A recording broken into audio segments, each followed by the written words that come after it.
उद्यान जैसे बड़े घोटाले में भ्रष्टाचारियों को बचाने के लिए सरकार उच्च न्यायालय के फैसले को चुनौती देने के लिए सर्वोच्च न्यायालय चलेगी और वहां से सीबीआई जांच रुकवाने की मांग सरकार द्वारा की गई। जनप्रतिनिधियों से जुड़ा हुआ मामला है और निश्चित रूप से दूध का दूध पानी का पानी होना चाहिए। ऐसे में अब घबराए फिर रहे हैं सब, लेकिन यहाँ बड़ा सवाल ये उठता है कि एसआईटी जांच सरकार ने बैठाई थी इस मामले में, अब वो एसआईटी जांच भी सार्वजनिक हो चुकी है, तो इन अधिकारियों के ऊपर क्या कार्रवाई हुई? क्योंकि अभी भी सुनने में तो ये आ रहा है कि ये अधिकारी विभागीय मंत्री और पूरी की पूरी सरकार की गोद में बैठे हुए हैं। उद्यान विभाग में हुए करोड़ों के घपले ने उत्तराखंड सियासत में एक बार फिर से बवाल मचा दिया है। जहां एक तरफ सुप्रीम कोर्ट ने हाई कोर्ट के सीबीआई जांच के आदेशों को बरकरार रखकर एक बड़ा झटका उत्तराखंड सरकार को दे दिया है, तो वहीं सामाजिक कार्यकर्ता और विपक्षी नेता उद्यान मंत्री गणेश जोशी के इस्तीफे की मांग कर रहे हैं। दरअसल उद्यान विभाग में हुए करोड़ों के घोटाले में सरकार के द्वारा गठित की गई एसआईटी की रिपोर्ट में कई सारे चौंकाने वाले तथ्य सामने आए हैं। रिपोर्ट में खुलासा हुआ है कि ऊंचे दामों पर पौध को खरीद कर सरकारी पैसा ठिकाने लगाने का काम किया गया है।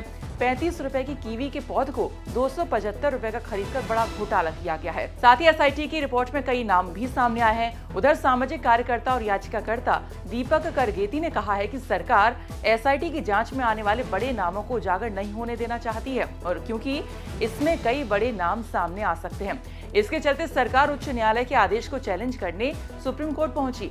हालांकि सुप्रीम कोर्ट ने सीबीआई जांच के आदेशों को बरकरार रखा है, और जो यही दर्शाता है कि सरकार भ्रष्टाचारियों को बचाने की कोशिश कर रही है। दीपक करगेटी ने मंत्री गणेश जोशी के इस्तीफे की भी मांग की है। उद्यान जैसे बड़े घोटाले में भ्रष्टाचारियों को बचाने के लिए सरकार उच्च न्यायालय के फैसले को चुनौती देने के लिए सर्वोच्च न्यायालय चलेगी और वहां से सीबीआई जांच रुकवाने की मांग सरकार द्वारा की गई।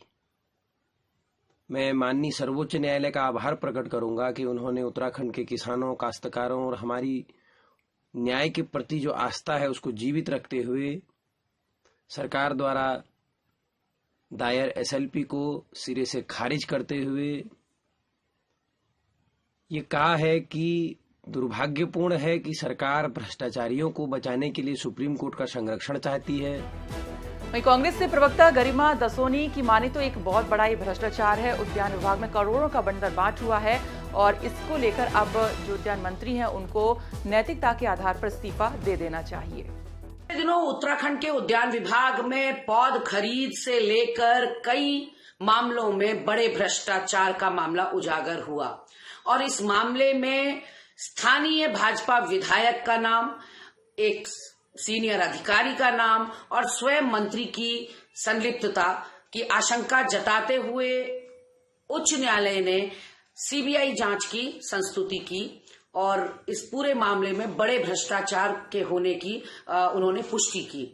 लेकिन विभाग को देखिए या धामी सरकार को देखिए, जो खाऊंगा ना खाने दूंगा की बात करते हैं, जो भ्रष्टाचार पर चोट करने की बात करते हैं, जो ये कहते हैं कि एक भी भ्रष्टाचारी उनके चंगुल से निकल नहीं पाएगा, उन्हीं का उद्यान विभाग इस पूरी सीबीआई जांच की संस्तुति के खिलाफ, उच्च न्यायालय के जजमेंट के खिलाफ सर्वोच्च न्यायालय में अर्जी दाखिल करती है और नहीं चाहती कि इस मामले की सीबीआई जांच हो और सबके सामने आरोपियों का पर्दाफाश हो।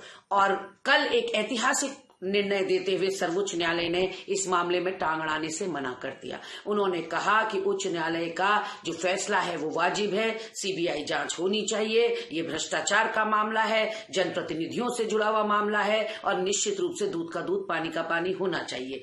ऐसे में अब घबराए फिर रहे हैं सब, लेकिन यहाँ बड़ा सवाल ये उठता है कि एसआईटी जांच सरकार ने बैठाई थी इस मामले में, अब वो एसआईटी जांच भी सार्वजनिक हो चुकी है, तो इन अधिकारियों के ऊपर क्या कार्रवाई हुई? क्योंकि अभी भी सुनने में तो ये आ रहा है कि ये अधिकारी विभागीय मंत्री और पूरी की पूरी सरकार की गोद में बैठे हुए हैं। अभी भी स्थानीय भाजपा विधायक पर क्या कार्रवाई हुई और अभी भी उद्यान मंत्री ने अपना इस्तीफा क्यों नहीं दिया? नैतिकता के आधार पर तो दे देना चाहिए, क्योंकि करारा तमाचा सर्वोच्च न्यायालय से लगा है। अब उसमें क्या है, माननीय सर्वोच्च न्यायालय ने सीबीआई जांच कर रही है, जो भी व्यक्ति दोषी होगा चाहे छोटा हो या बड़ा हो उसके खिलाफ कार्रवाई होगी।